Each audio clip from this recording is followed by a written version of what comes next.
Assalamu alaikum wa rahmatullahi wa barakatuh. Hayyakum Allah wa iyyakum. Ce mercredi 27 septembre, énormément de personnes vont fêter l'anniversaire de notre noble messager Muhammad sallallahu alayhi wa sallam. Les raisons pour lesquelles les gens célébreront l'anniversaire du messager sallallahu alayhi wa sallam peuvent différer. Certains considèrent cette occasion comme une manière de manifester leur amour et leur respect envers le prophète Muhammad sallallahu alayhi wa sallam et de rappeler son rôle important en tant que guide spirituel et modèle exemplaire, uswatun hasana. Ils utilisent cette occasion pour partager des histoires sur la vie et les enseignements du prophète sallallahu alayhi wa sallam, réciter des poèmes en son honneur, organiser des processions, des conférences et des récitations du Coran. À entendre tout cela, il n'y a rien de mal. Surtout pour les personnes qui sont occupées toute l'année et qui n'ont pas l'occasion d'assister à de tels événements. Mais pour eux, quelque part, c'est une aubaine, c'est une opportunité. On va se rencontrer avec des membres de nos familles, des amis, et autour d'un repas, évoquer le messager sallallahu alayhi wa sallam, parler du prophète Muhammad sallallahu alayhi wa sallam. Mais le problème, al-ishkal, c'est qu'il n'existe aucune source historique, car les premières sources historiques de l'islam sont le Coran et les hadiths, c'est-à-dire les paroles et les actions du prophète sallallahu alayhi wa sallam. Elles ne fournissent aucune preuve concernant la célébration de l'anniversaire du prophète sallallahu alayhi wa sallam, ou bien que les califes bien guidés, eux aussi, auraient effectué cela. Et les événements spécifiques liés à ces célébrations ne sont pas mentionnés dans ces sources-là. Et je vous défie de m'en trouver. Deuxième problème, c'est qu'il y a une absence de consensus. Il n'existe pas de consensus parmi les compagnons, parmi les érudits musulmans, quant à la légitimité de la célébration de l'anniversaire du prophète sallallahu alayhi wa sallam. Et aussi, les 4 imams. Est-ce que Abu Hanifa l'a fait? Non. Est-ce que l'imam Malik l'a fait? Est-ce que l'imam Shafi'i l'a fait? Non. Est-ce que l'imam Ahmed l'a fait? Et eux-mêmes ne l'ont jamais fêté. Comme pareil, Abu Bakr, Omar, Ali, Uthman radiyallahu anhum ne l'ont jamais fêté. Mais vous avez sûrement des savants à l'intérieur de ces 4 madhhabs qui l'ont autorisé. On va retrouver cela dans les différentes écoles juridiques. Mais vous avez trouvé aussi des savants qui l'ont interdit, comme Tajuddin al-Fakihani, un savant maliki du 8e siècle. Et Inch'Allah, c'est l'explication de ce savant que nous utiliserons pour l'enseignement du livre Umdat al-Ahkam dans la jurisprudence malikite, qui sera enseigné, Inch'Allah, dans l'Institut Comprend-on Din. Et au fait, petit rappel, la rentrée, elle sera le 27 septembre. Donc c'est dans quelques jours. Et je vous assure, c'est une pure coïncidence. Hein. C'est pas, on va dire, on a fait exprès de la faire le jour que certaines personnes vont fêter le Mawlid al-Nabawi. Non, c'est une coïncidence. Le lien, il est dans la description. Vous pouvez jeter un coup d'œil, Inch'Allah. Donc, l'imam Tajuddin al-Fakihani nous donne un jamil, tafsil jamil. Il nous dit, je ne connais aucune origine dans le Coran ou dans la Sunna ou une preuve que cela a été attribué aux savants de la Ummah, qui eux, les savants de la Ummah, sont des modèles en matière de religion, car ils suivent les traces de nos prédécesseurs. Il dit plutôt, regardez ce qu'il dit, l'imam al-Fakihani, il dit, il s'agit plutôt d'une innovation introduite par les wazifs, les gens qui suivent leur passion et leur désir.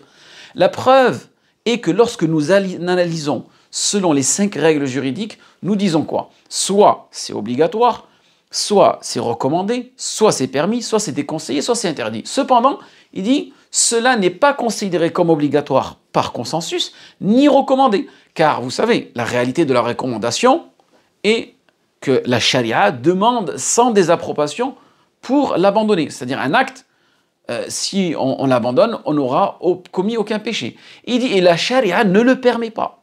Et ni les compagnons, ni les suiveurs, ni les savants pieux, selon ce que je sais. Donc c'est ce qui nous explique l'imam al-Fakihani rahmatullah alayh. Il dit, voilà ma réponse à ce sujet devant Allah, si on me le demande. Allahu Akbar.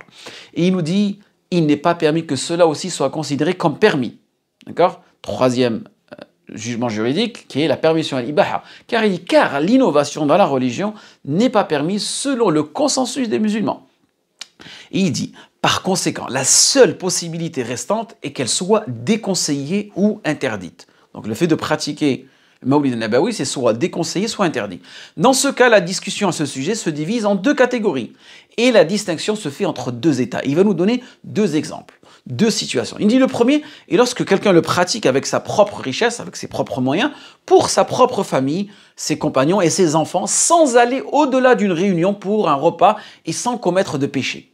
Donc des personnes qui se rassemblent chez eux autour d'un repas. Voilà. Il dit, c'est ce que nous avons décrit comme une innovation déconseillée et répugnante. Donc le fait de faire cela, c'est déconseillé et c'est répugnant. Car aucun des pieux prédécesseurs qui sont eux, les juristes de l'islam et les érudits de l'humanité à travers les âges et les lieux, ne l'ont jamais pratiqué. Allahu Akbar. Regardez son tafsil dans cette mas'ala. Il dit, le deuxième cas, l'interdiction formelle, at-tahrim. Il dit, et surtout, lorsque s'ajoute à cela de la musique, accompagnée d'instruments vains, tels que les tambours, les flûtes, ainsi que la réunion des hommes avec les jeunes dépravés, l'amrad, et les femmes séduisantes. Et s'ajoute à cela une danse avec des mouvements de flexion et de torsion, et l'absorption dans les plaisirs et l'oubli du jour de la crainte d'Allah subhanahu wa ta'ala. Et vous avez énormément de vidéos sur YouTube aujourd'hui qui vous montrent ces personnes qui se rapprochent d'Allah subhanahu wa ta'ala à travers ces danses-là.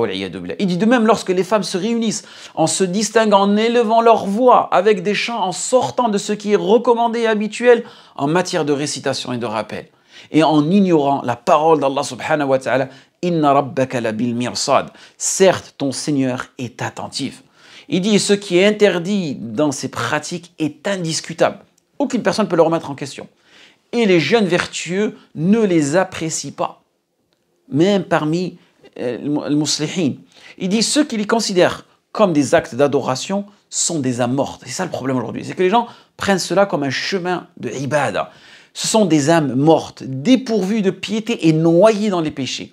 Il dit de plus, il dit je te dis que ces pratiques sont considérées comme des actes d'adoration. Les gens prennent cela comme un acte d'adoration et non comme des actes répréhensibles et interdits. Et c'est là le problème. Et il termine sa parole, il dit « Inna lillah wa inna ilayhi raji'un » À Allah nous appartenons et à lui nous retournons. L'islam a commencé étranger et reviendra étranger comme il l'a commencé. Les premières personnes qui ont suivi le messager sallallahu alayhi wa sallam, elles ont été considérées comme des personnes étrangères. Étrangères à leur famille, étrangères à leurs traditions, étrangères à leurs coutumes. Et les personnes aujourd'hui qui essayent de se maintenir, qui essayent de s'accrocher à la sunna du messager sallallahu alayhi wa sallam, elles vont être considérées comme des étrangers. Je reçois énormément de témoignages. Des personnes au Maghreb, des personnes en Afrique, au Sénégal, en Côte d'Ivoire et plein d'autres pays. Je te dis, dans ma famille, tout le monde fait ça. Dans mon village, tout le monde fait ça.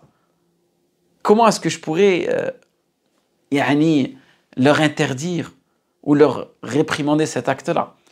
On le dit à cette personne-là, tu dois patienter, tu dois faire preuve de sagesse avec eux, et toi, tout simplement, tu dois ne pas participer à ces actes-là, et tu te sentiras étranger, comme l'a mentionné le messager, sallallahu alayhi wa sallam, en espérant que ce rappel a été bénéfique pour vous et moi. Waffaqakumullah lima yuhibbu wa yarda. Assalamu alaikum wa rahmatullahi wa barakatuh.